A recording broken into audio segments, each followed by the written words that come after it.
Hello students, in this video we discuss about simple interest. Okay तो simple interest इस video में हम क्या करेंगे, सिंपल इंटरेस्ट पे डिस्कस करेंगे। तो सिंपल इंटरेस्ट,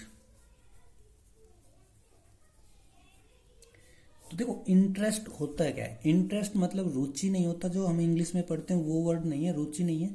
अब यहाँ पे देखो मैथ के अंदर जो ये सिंपल इंटरेस्ट होता है, तो आपने देखो क्या किया भाई, आपने कुछ ये देखते होंगे कि भाई बैंक वगैरह में कहते हैं कि भाई कितने % इंटरेस्ट है, ठीक है। या आप सिंपली कहें तो आप कोई कॉमिक्स बुक लेके आए, ठीक है। आपने क्या किया, आपने कॉमिक्स बुक खरीदी कोई, ठीक है, कितने 100 रुपीज़ की एक कॉमिक्स बुक खरीदी, ठीक है। उसको आपने पढ़ लिया। अब आपके पढ़ने से ये तो है नहीं कि बुक खराब हो गई या उसकी जो उसके अंदर जो भी लिखा हुआ था वो खत्म हो गया, मिट गया, ठीक है, तो वो उसमें रहेगा। तो अब देखो ये आपने पढ़ लिया, उसके बाद आपको पढ़ना नहीं पढ़ना है, ये आपके लिए क्या हुई, इसको आपने रख दिया। एक बच्चा आया आपके पास और आपसे इसने ये कॉमिक बुक मांगी कि भाई मेरे को पढ़ने के लिए दे दे। तो देखो इसको खरीदने के लिए आपने 100 रुपीज़ क्या किए, खर्च किए हैं, ठीक है, 100 रुपीज़ खर्च किए। अब ये बच्चा क्या करेगा, पढ़ने के लिए आपसे मांग रहा है, तो आप कहोगे कि भाई मैंने पैसे खर्च किए और मैं तेरे को पढ़ने क्यों दूँ, तू भी पैसे खर्च करके आ, मैं पैसे खर्च करके आया और तू पढ़ लेगा, ये भी कोई बात होती है। तो वो बच्चे कहेगा भाई मुझे पढ़ने के लिए दे दे और उसके बदले में तू 10 रुपीज़ ले ले, ठीक है। सिर्फ पढ़ के मैं वापस रिटर्न कर दूंगा आपको, लेकिन 10 रुपीज़ एक्स्ट्रा मैं 10 रुपीज़ दे दूंगा पढ़ने के एवज में, ठीक है। पढ़ने के लिए उसने आपको 10 रुपीज़ दिए, तो आपने क्या किया, ठीक है भाई तू इस बुक को 10 रुपीज़ दे और इसको पढ़ के मुझे रिटर्न कर देना, ठीक है। तो वो क्या करेगा, आपकी से बुक आपने उसको बुक दे दी और उसने वो बुक पढ़ ली, तो उसके देखो 90 रुपीज़ तो उसके बच गए। भाई 100 में खरीदता लेकिन 10 रुपीज़ में, ठीक है, 90 रुपीज़ उसके बच गए और आपको 10 रुपीज़ प्रॉफिट हो गया। भी आपके लिए तो खराब ही थी, आपके लिए तो घर पे रखी रहती है, ठीक है। तो इससे क्या हुआ, आपको ये क्या हो गया, आपका प्रॉफिट हो गया।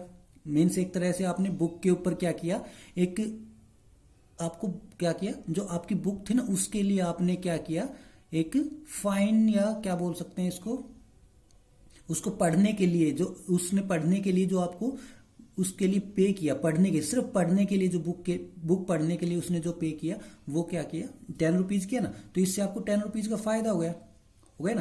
तो ये ही क्या हो गया, आपने अपनी बुक उसको पढ़ने के लिए दी ना, इसलिए आपको ये 10 रुपीज़ मिल गए, ठीक है। सेम हियर यहाँ पे क्या होता है, मनी के लिए। भाई कोई आदमी क्या करता है, पैसे कमाता है, ठीक है, पैसे कमाता है तो उसके पास पैसे होंगे, ठीक है। और एक आदमी क्या है, दिन भर ऐसे ही इधर उधर वो करता रहता है, लेकिन उसको पैसे की जरूरत पड़ गई, ठीक है। मान लो एक आदमी के पास है उसने कमाए 10,000 रुपीज़, ठीक है, तो उसके पास पैसे हैं, उसने कमाए हैं, मेहनत की है, ठीक है, हार्ड वर्क किया, तब उसके पास ये 10,000 रुपीज़ आए। और ये आदमी क्या, इसने कुछ नहीं किया, ठीक है, लेकिन मतलब कुछ रीजन से उसे क्या हो गई, कुछ पैसों की जरूरत हो गई, ठीक है। तो जरूरत हो गई तो इसका मतलब क्या है, अब उसके पास पैसे तो है नहीं क्योंकि उसने हार्ड वर्क नहीं किया, ठीक है, वर्क नहीं किया, वो तो ऐसे ही रहा, ठीक है। तो अब उसे पैसे की जरूरत हो गई, तो अब क्या करेगा वो इस आदमी के पास गया, भाई मुझे 1,000 रुपीज़ की ज़रूरत है, मुझे पैसे दे दो। तो अब ये क्या कहेगा, भाई जब मैं काम कर रहा था, मैं वर्क कर रहा था, तब तू आराम से बैठा था, तो ये पैसे मैंने वर्क करके कमाए, हार्ड वर्क करके कमाए हैं, ठीक है, तो मैं ऐसे ही कैसे दे दूँ।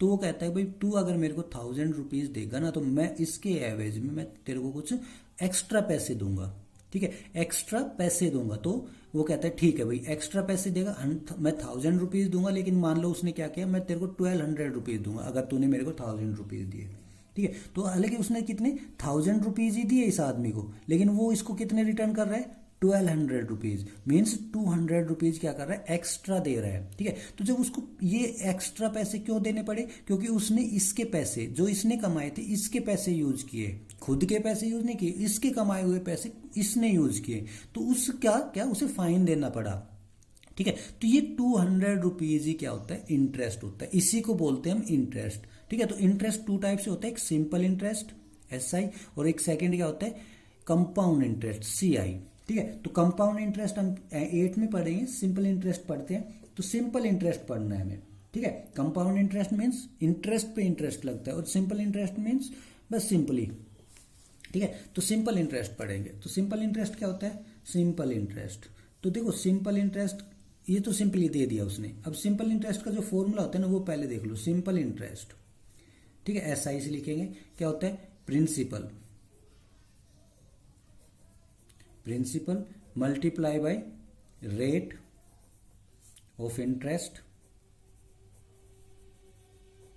ठीक है, multiply by time divided by 100। Okay, तो देखो इन सब की मीनिंग समझते हैं। प्रिंसिपल,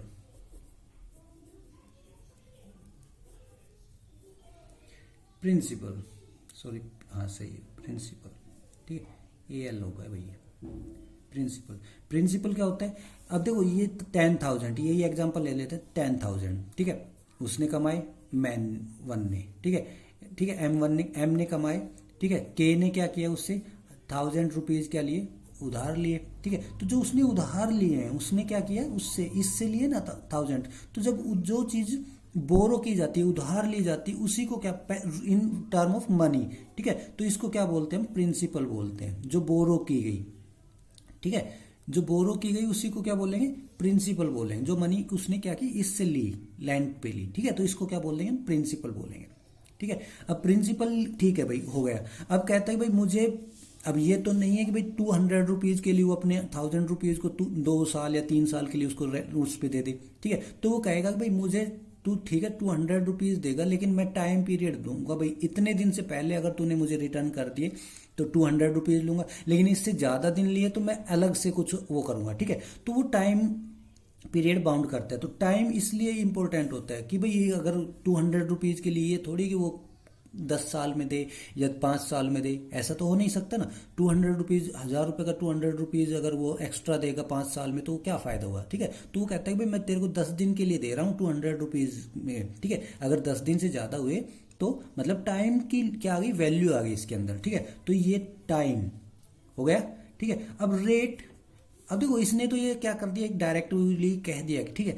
लेकिन क्या होता है 100 रुपीज के ऊपर कितने फाइन लेगा, ये तो उसने 1,000 पे 200 बोल दिया, ठीक है। लेकिन क्या होता है 100 रुपीज के ऊपर वो कहेगा भाई मुझे 5 रुपीज चाहिए, ठीक है, पर ईयर या पर मंथ। अगर क्या कह रहा है, मुझे 100 रुपीज के ऊपर 5 रुपीज फाइन एक्स्ट्रा चाहिए, ठीक है, तो उसी को रेट बोलते हैं। तो अगर उसने क्या किया, 1,000 रुपीज लिया, कितना, 1,000 रुपीज लिया, तो वो कहेगा भी मुझे 100 रुपीज के ऊपर 5 रुपीज एक्स्ट्रा चाहिए, ठीक है, 100 तो 1,000 में कितने 100 होते हैं, 10, ठीक है। तो उसे क्या, वो क्या कहेगा भाई 1,000 रुपीज दे रहा हूं तो मुझे 50 रुपीज एक्स्ट्रा चाहिए फॉर 1 मंथ, फॉर 2 टाइम होगा ना, तो 2 मंथ, ठीक है, पर 3 मंथ, 4 मंथ या पर ईयर, ठीक है। तो वो क्या होता है, टाइम के अकॉर्डिंग हम क्या करते हैं, रेट डिसाइड करते हैं। तो 100 के ऊपर जितने फाइन लगता है ना, जितना एक्स्ट्रा पैसा देगा, उसी को क्या बोलते हैं, रेट बोलते हैं, ठीक है। तो रेट हमेशा क्या होती है हमारे पास, परसेंट के अंदर होती है, पर 100 में होती है, ठीक है।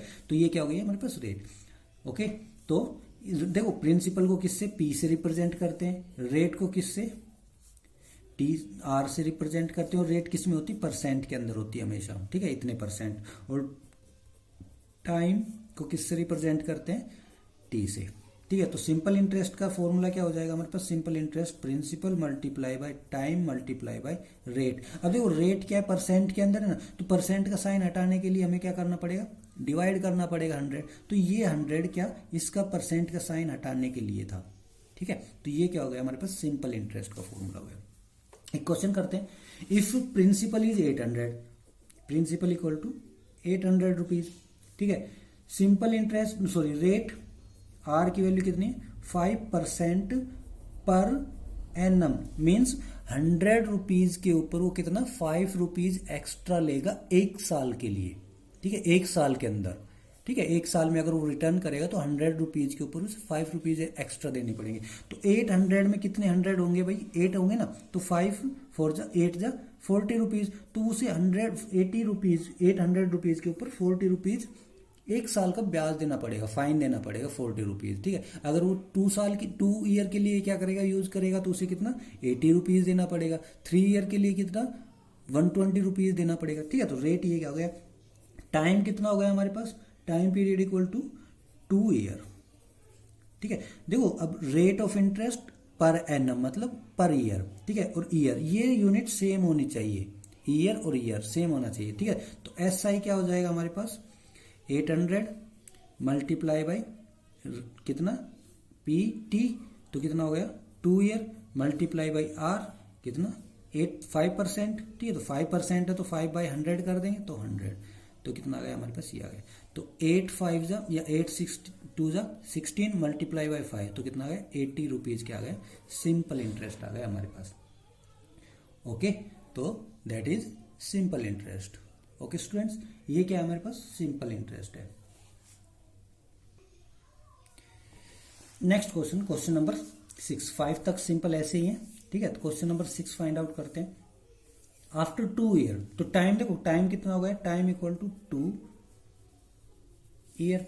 आफ्टर 2 ईयर, ठीक है, the credit balance in a saving account earning simple interest was, ठीक है, ठीक है, क्या है, क्रेडिट बैलेंस, बैलेंस उसके पास कितना है, बैलेंस मतलब देखो एक होता है सिंपल इंटरेस्ट और एक होता है अमाउंट। अमाउंट क्या होता है, प्रिंसिपल प्लस में SI, सिंपल इंटरेस्ट, और उसको प्रिंसिपल को ऐड करने के बाद जो हमें रिटर्न में मिलेगा ना, रिटर्न में जैसे 1000 रुपीज क्या किया, उधार लिए, उस पर 200 रुपीज क्या हो गए, एक्स्ट्रा फाइन लग गया, तो जो रिटर्न करेगा वो कितना होगा, 1200 रुपीज होगा, ठीक है। तो इसी को अमाउंट बोलते हैं। तो प्रिंसिपल प्लस SI क्या हो गया, अमाउंट हो गया हमारे पास, ठीक है। तो अमाउंट कितना है, क्रेडिट बैलेंस मतलब उसके अकाउंट में कितना बैलेंस है, अमाउंट इक्वल टू, तो जो बैलेंस है ना उसी को क्या बोलेंगे, अमाउंट बोलते हैं, ठीक है। तो 585 रुपीज 75 पैसे, ठीक है, ये क्या है, उसके अकाउंट में इतना हो गया, ठीक है, 2 ईयर के बाद, ठीक है। तो अगर क्या कह रहा है, if the original amount, original जो उसने पहले क्या 2 ईयर पहले क्या किया था, अमाउंट सबमिट किया होगा, बैंक में जमा कराया होगा, डिपॉजिट किया होगा, तो क्या हो गया अमाउंट, ठीक है। तो ओरिजिनल अमाउंट या प्रिंसिपल बोल दो इसको, ठीक है भाई, जितना उसने बैंक को उधार दिया ये समझ लो, तो बैंक को उसने कितना उधार दिया, 500 रुपीज, क्या 550 रुपीज दिए थे, ठीक है। अब 550 रुपीज आफ्टर 2 ईयर कितने बन गए, इतने बन गए। तो SI कितना, सिंपल इंटरेस्ट कितना लगा भाई, इसमें से माइनस करेंगे, ठीक है। तो क्या करेंगे 550, ठीक है, और 585 और 0.75, तो क्या आएगा हमारे पास 75, ठीक है, और कितना आएगा 5 और ये 3, तो 35.75 क्या हो गया, इंटरेस्ट हो गया। तो 35.75 क्या हो गया, सिंपल इंटरेस्ट हो गया। अब आपको क्या करना है, आपको फाइंड आउट करना है कि रेट ऑफ इंटरेस्ट, ठीक है, rate of interest find out करना है, मतलब R की वैल्यू फाइंड आउट करनी है। ओके, तो क्या आएगा, SI किसके इक्वल होता है, P into R into T divided by 100, value put कर दो सभी की। तो P कितना हमारे पास 550 मल्टीप्लाई बाई R कितना है हमारे पास, ये तो कैलकुलेट करना है, तो R, ठीक है, और टाइम कितना 2 ईयर और डिवाइडेड बाई 100, ठीक है। अब देखो ये क्या किसके इक्वल है, सिंपल इंटरेस्ट के इक्वल है, विच इज इक्वल टू 30.75। भाई सिंपल इंटरेस्ट कितना है हमारे पास, इतना है, ठीक है। तो क्या R की वैल्यू फाइंड आउट करना है, तो 100 यहाँ पे क्या है डिवाइड में, इधर आएगा तो मल्टीप्लाई में, तो 550 multiply by R multiply by 2 equal to 3575 और मल्टीप्लाई बाई 100, डेसिमल था ना, तो डेसिमल, ठीक है। उसके बाद R 2 और 550 क्या है यहाँ पे मल्टीप्लाई में ना, उधर जाएंगे तो डिवाइड में हो जाएंगे, तो R equal to 35.75 multiply by 100 और divided by 2 multiply by 550। Okay, अब देखो क्या करेंगे, डेसिमल 10 से 10 कैंसिल आउट हो गई, ठीक है, और 10 बच गया ना, तो 10 5 2 जा 10 11 2 1 जा 2 2 से 2 कैंसिल आउट, क्या बच गया 335.75 डिवाइडेड बाय 11। ओके, तो ये क्या आएगा हमारे पास, 11 1 जा 11 11 3 जा 33 2 बच गया, ठीक है। उसके बाद क्या आएगा हमारे पास, 11 3 जा सॉरी हाँ सही है 11 3 जा ओके। अब क्या हो गया 2 बच गया ना, अब क्या आ जाएगा 11 डेसिमल लगाएंगे, ठीक है, तो कितना 2 27 हो गया, डेसिमल था ना तो डेसिमल लगाया 27 11 2 जा 22 बच गया कितना 5, 11 5 जा 20 ना 55। तो ये क्या आ गया हमारे पास, आर की वैल्यू कितनी आ गई 3.25%। तो ये आर जो होता है ना वो हमेशा किसमें परसेंट में होता है, तो ये क्या आ गया हमारे पास रेट ऑफ इंटरेस्ट आ गया। ओके स्टूडेंट्स, ठीक है। तो सिंपल इंटरेस्ट से रिलेटेड क्वेश्चन हमें ऐसे करने हैं। Okay students, thank you students.